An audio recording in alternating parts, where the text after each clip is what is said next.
Hall of Famer Phil Niekro and 24-year big league knuckleballer Charlie Hough taught me alongside Cy Young Award winner RA Dickey. These are the secrets of the knuckleball. So what I want to talk about right now is something that Charlie Hough went over with me quite a bit when I was first learning the knuckleball with him alongside RA Dickey at Cypress Community College in Fullerton, California. Now, one of the critical mistakes that a lot of young knuckleballers make, a lot of new knuckleballers make, is something called serving the platter. Charlie would talk about this at length because essentially when you go to throw the knuckleball, instead of getting your hand in the proper position, which means your palm is facing the target, your fingers are curled over the ball, and your fingernails are slightly above the equator of the ball. Instead, you think too much, you try too hard, and you end up cutting the ball a little bit, and you end up on the side, almost like you're holding a platter of food, much like the waiter would hold it.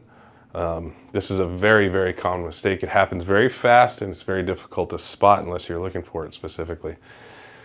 But almost everybody that starts throwing the knuckleball ends up doing this. What I see happening is the guys are thinking too hard. Now, if you think about the knuckleball, it's absolutely absurd. You're throwing a hard 5-ounce baseball off your fingernails at 65 miles per hour plus. 65 at a professional setting doesn't look very fast, but it is highway speed. It's not slow, and it takes a lot of effort to get that ball off your fingernails at 65 miles an hour. It's not slow, it's a lot of effort. In fact, I would encourage everybody to throw the knuckleball as hard as possible.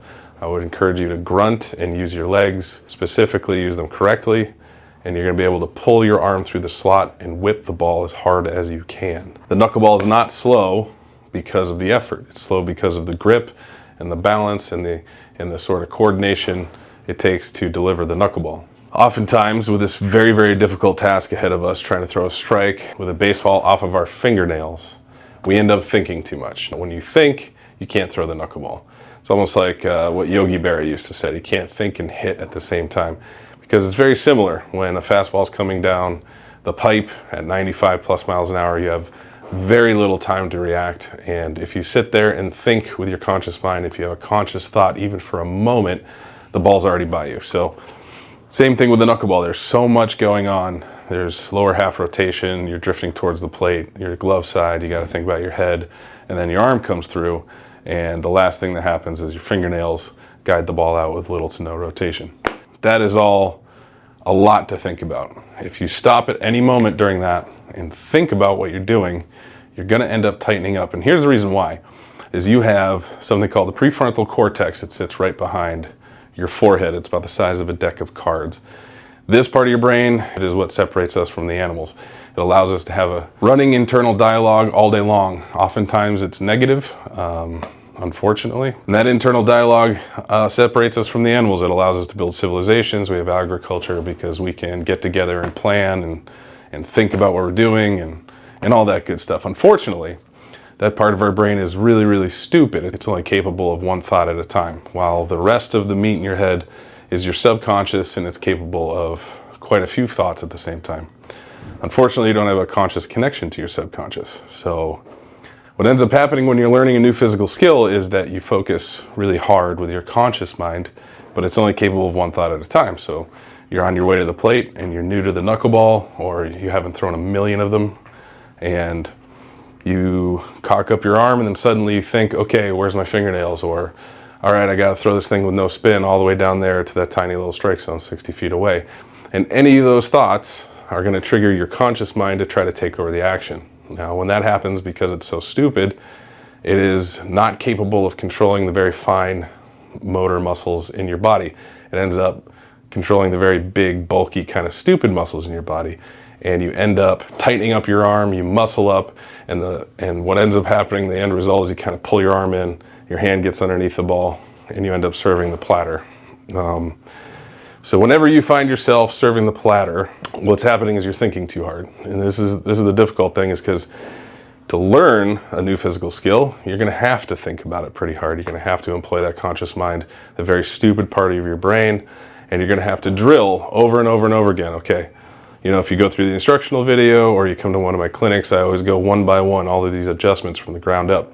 And it's very important you dwell on one adjustment. You use your conscious mind to go, okay, here's my back foot. This is how it's going to feel. Drill it, drill it, drill it. At a certain point, you're going to massage that idea back into your subconscious mind. And when that happens, it's over. You own the movement. You have accomplished installing that adjustment into your subconscious. You'll never have to think about it again. Unfortunately, there's a whole lot of movements going on in the body while you're throwing the knuckleball. A lot of people like to skip right to the release, right to how to let go of the knuckleball or the grip. And that's really the last thing up the chain. You should really be focusing on the footwork all the way up through the knees, the hips, the rib cage, the shoulders, and the head, then the glove arm. The very last thing you should focus on is the release, because the release is built on all the rest of that stuff. But if you catch yourself serving the platter, you have not mastered all the body movements to get your hand in the right place, and you're catching yourself thinking too hard. Another sign you're thinking too hard is that you're going to lose height when you go to throw the ball. For whatever reason, when guys try really hard to throw a good knuckleball, they lose a few inches right at release. It's another sign that your bulky muscles are taking over, your legs aren't firing correctly, and for some reason you lose height. When we throw a knuckleball, we want to stay tall, we want to stay behind the ball. So if you do find yourself getting tripped up by these conscious thoughts that are getting in the way, then throw a fastball. Okay, throw a fastball to reset, throw 2 or 3, throw them right down the middle, like you're shooting free throws in a basketball game. You're not trying to throw it too hard, you're just trying to put it on a line, hear that, sizzle of the baseball a little bit, and just hit the bottom of the mask, the top of the mask, whatever you gotta do, but straight down the middle. That's gonna sort of reset. It's gonna reset your mind, it's gonna reset your body. Charlie Hough had RA Dickey and I doing it a ton when we were thinking too much about throwing the knuckleball in the early going. And it's gonna reset you because you don't have to think about throwing a fastball. Suddenly your hand's in the right place, you just look at the target and throw. That's gonna be your goal. That's the end goal with a knuckleball. There's a target, I throw it, okay? So I've thrown so many knuckleballs in my life, I'm actually more comfortable throwing the knuckleball than I am throwing the fastball. So I don't have to reset anymore. I just look at the catcher and I fire away because I know my knuckleball is going to be good because, again, I've built this delivery from the ground up.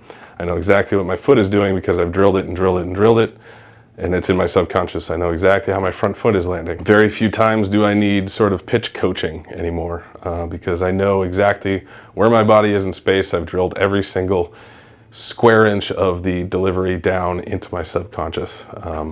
But until you get there, which is years down the road, until you've thrown over 1 million of these knuckleballs, you might catch yourself thinking too much. And if you're catching yourself thinking too much, reset yourself with a few fastballs, and then with the same mentality, here we go, I'm gonna throw 90% effort right down the middle, right at the catcher's mask. Don't think about delivering the knuckleball too much, just chuck it, and you'll get back on track.